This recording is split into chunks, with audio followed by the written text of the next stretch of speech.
दो भाइयों का बंटवारा। एक बार की बात है। एक शांत सा कस्बा था जहां दो भाई रघु और मधु एक ही पुरानी पुश्तैनी कोठी में रहते थे। माता पिता अब इस दुनिया में नहीं थे। बड़े भाई ने ही घर संभाल रखा था। छोटा भाई खेतों की रखवाली करता था। रघु बड़ा भाई और उसकी बीवी होशियार और चालाक थी। मधु छोटा भाई और उसकी बीवी नेक इंसान और सीधी सादी थे। एक दिन रघु की पत्नी बैठी मोबाइल चला रही थी। तभी मधु की पत्नी आई और बोली, भाभी घर का सारा काम हो गया है। मैं अब अपने कमरे में थोड़ा आराम करने जा रही हूँ। अपना कमरा? कौन सा कमरा? यहाँ कोई तुम्हारा कमरा नहीं है, समझी? ये सब मेरे पति का है। तुम्हारा पति तो 1 रुपए भी नहीं देता है इस घर में, और बोल रही हो अपना कमरा? रुको, आज आने दो रघु को, वही तुम लोग को समझाएगा। ये बोलकर रघु की पत्नी वहां से चली जाती है। मधु की पत्नी छुप-छाप ये सब सुनकर रो रही थी। रात का समय था। मधु खेतों से थकाहारा घर लौटा। जैसे ही वह आंगन में पहुंचा, पायल जल्दी से रसोई की ओर गई और गरम-गरम खाना परोसकर उसके सामने रख दिया। मधु ने पूछा, आज दिन कैसा रहा? मेरा घर पर सब ठीक तो था? हाँ, सब ठीक था। तुम खाना खाओ, थक गए होंगे। मन में बहुत कुछ चल रहा था, पर उसने कुछ नहीं बताया। वह चुपचाप खाना खिलाती रही और कामकाज में लगी रही। उधर दूसरी तरफ उसी समय पायल अपने पति रघु के पास बैठी थी। उसने दिन भर की बातें बढ़ा चढ़ाकर बतानी शुरू कर दी।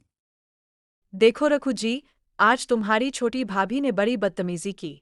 मुझे बिल्कुल पसंद नहीं आया। तुम हमेशा चुप रह जाते हो, इसलिए वो और बिगड़ती जा रही है।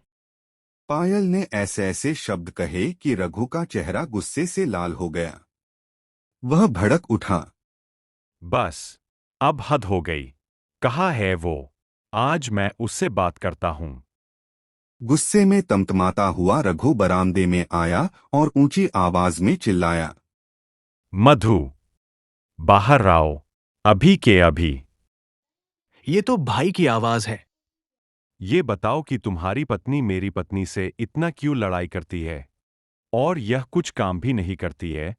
पूरा दिन मेरी पत्नी काम में लगी रहती है और ये महारानी के तरह आराम करती है। देख लो मधु, अगर इस घर में रहना है तो सही से रहो मिलकर।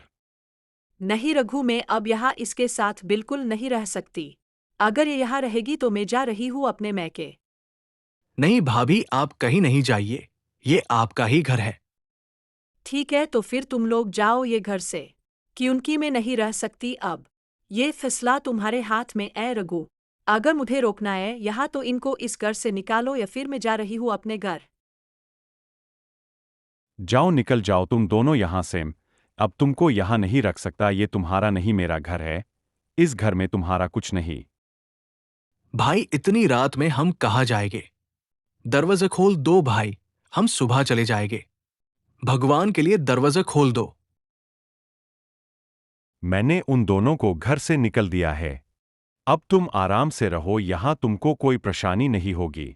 और हाँ, मैं सुबह होते ही कोई काम वाली का इंतजाम करता हूँ। ठीक है, वह क्या बात है, मजा ही आ गया इन लोगों को घर से निकाल कर। छोटा भाई घर से निकल जाता है। सालों पुराना घर, माँ बाप की यादें, उनका दिया हुआ सहारा, सब मधु के हाथों से छूट रहा था। मधु और मीरा का दिल टूट गया। मधु ने कहा, अब हम कहाँ जाएंगे? हमारे पास कोई घर या बहुत ज्यादा पैसे नहीं है कि हम कहीं रह पाए जाकर। मैंने कुछ नहीं किया, भाभी ने मेरे पे झूठा आरोप लगाया है। मुझे पता है तुम ऐसा नहीं कर सकती हो। भाभी ने झूठ बोला है, लेकिन किया करे भाई ने तो यकीन नहीं करा। झगड़े वाले घर में रहकर इस खोने से अच्छा है कि हम नई शुरुआत करें। मधु और मीरा निकल पड़े अपने घर की तलाश में।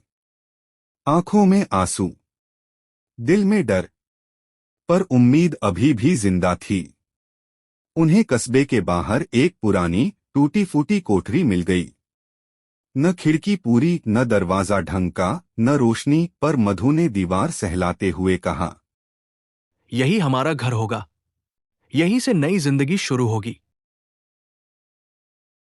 मधु ने मजदूरी का काम शुरू किया। कभी खुदाई करता, कभी किसी दुकान पर छोटी मोटी मदद करता। आमदनी बहुत कम थी। दिन भर की मेहनत के बाद भी घर में कभी सिर्फ दाल होती, कभी सिर्फ रोटी। सर्दियों की कड़क ठंड आई। झोपड़ी में हवा तेजी से घुसती थी। मीरा को तेज बुखार हो गया। मीरा ने कहा, मधु, डॉक्टर के पास चलते हैं। मीरा, मेरे पास पैसे नहीं हैं, लेकिन मैं कुछ न कुछ करूंगा। मधु देर रात तक सड़कों पर घूमता रहा, किसी काम, किसी उधार की तलाश में। लेकिन कहीं कुछ न मिला। अगले दिन मीरा की हालत और बिगड़ गई। मीरा रोती जा रही थी। ये देखकर मधु और परेशान हो जाता है। मधु भागते भागते सरकारी अस्पताल पहुंचा। डॉक्टर ने इलाज शुरू किया, लेकिन बहुत देर हो चुकी थी।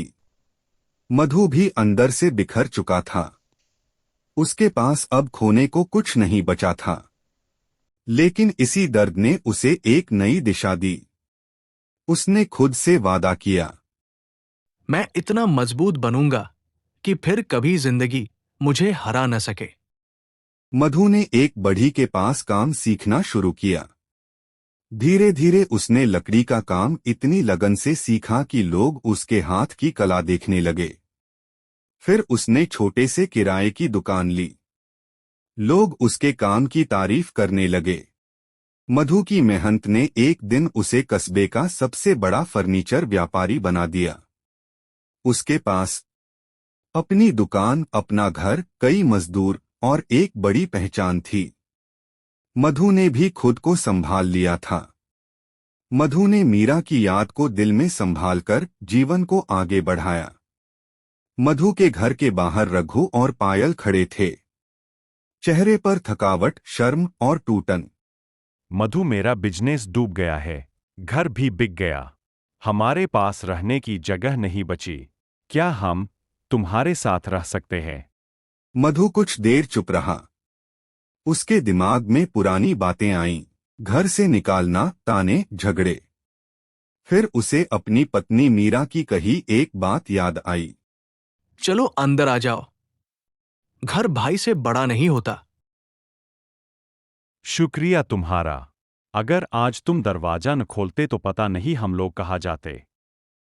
मधु, मीरा कहाँ है? वो नहीं दिख रही। अब वो इस दुनिया में नहीं रही। जब हम लोग को अपने घर से निकाल दिया था तो हम लोग के पास कोई सहारा नहीं था। बस एक छोटी सी झोपड़ी थी जहां मैं और मीरा रहने लगे। लेकिन फिर मीरा की तबीयत खराब हो गई, और तबीयत इतनी खराब हो गई कि वो मुझे छोड़ के चली गई। मुझे माफ कर दो, मुझसे बहुत बड़ी गलती हो गई है।